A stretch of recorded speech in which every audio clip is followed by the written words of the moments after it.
Hello friends, नमस्कार। लक्ष्य मंथन में आप सभी का स्वागत है। आज हम बात करेंगे एकता में शक्ति होती है।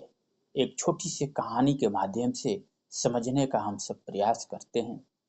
एक गांव में एक किसान रहता था और उस किसान के 4 बेटे थे। उस परिवार में चारों बेटों में आपस में बहुत प्रेम, विश्वास, सहयोग की अगाध भावना से परिवार पूरा बधा था। परिवार में शांति और खुशी की ज्योति चारों तरफ जल रही थी और गांव में उस परिवार का चारों तरफ चर्चा थी। धीरे धीरे बच्चे बड़े हुए, पढ़ाई लिखाई किए, शादियां हुई और अपने पैर पर खड़े हुए। धीरे धीरे परिवार बड़ा हुआ तो जाहिर सी बात है कि परिवार में धीरे धीरे द्वंद्व भी बढ़ा, आपसी द्वंद्व भी बढ़ा और धीरे धीरे द्वंद्व सभी के बीच ज्यादा बढ़ता गया। चारों भाइयों ने एक दिन सोचा कि क्यों ना हम लोग अलग अलग रहे, ताकि यह जो भी भावनात्मक द्वंद्व है ये कम हो जाएगा और हम लोग अपने अपने परिवार को बेहतर तरीके से आगे बढ़ाएंगे। चारों ने फैसला किया।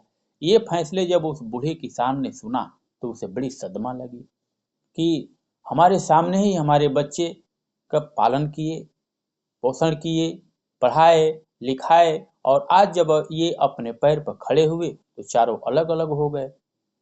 ये बातें किसान को बड़ी चुभी और वह इस बारे में सोचते सोचते वह काफी बीमार हो गया और एक दिन वह बिस्तर पर लेटा और लेटकर बहुत कुछ सोच रहा था। फिर अपने चारों बेटों को बुलाया और कहा कि देखो बेटे, अब हमारा क्या आज है कल नहीं है और संभवतः अब हमारा जाने का समय आ गया है। एक काम करो, उन चारों बेटों को 4 लकड़ी दी और कहा कि ये चारों लकड़ी को आप लोग तोड़ो। चारों लकड़ी को बेटों ने फटाफट तोड़ दिए और उस प्रकार से वह अपने पिताजी के हाथ में दे दिए।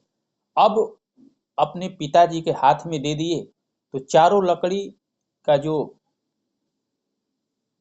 कई भाग बन गए थे उस वह इकट्ठा कर कर और वह बूढ़ा किसान ने उन बेटों के हाथ में पकड़ाया, कहा कि बेटे अब इस लकड़ी को तोड़ो। अब चूंकि वो चारों बेटों का जो था वह लकड़ी मजबूत हो गई थी, कई टुकड़ों में बट गई थी, 16 टुकड़ों में बट गई थी। अब वह लड़के से वह लकड़ी नहीं टूट पाई। किसान ने बड़ी मार्मिक बात कही कि देखो बेटे, अब ये लकड़ी आप लोग नहीं तोड़ सके। इस प्रकार से एकता में बहुत शक्ति होती है और आप चारों लोग एक साथ मिलकर रहोगे तो बड़े से बड़े लक्ष्य को आप प्राप्त कर सकते हैं और बड़े से बड़े जीवन में संघर्ष, मुसीबत आएगी उसका आप सब सामना कर सकते हो। इसलिए आप लोग हमेशा जीवन में अपने मिलजुल कर रहना। बस ये बातें कहते हुए बूढ़ा इस संसार को छोड़कर चला गया।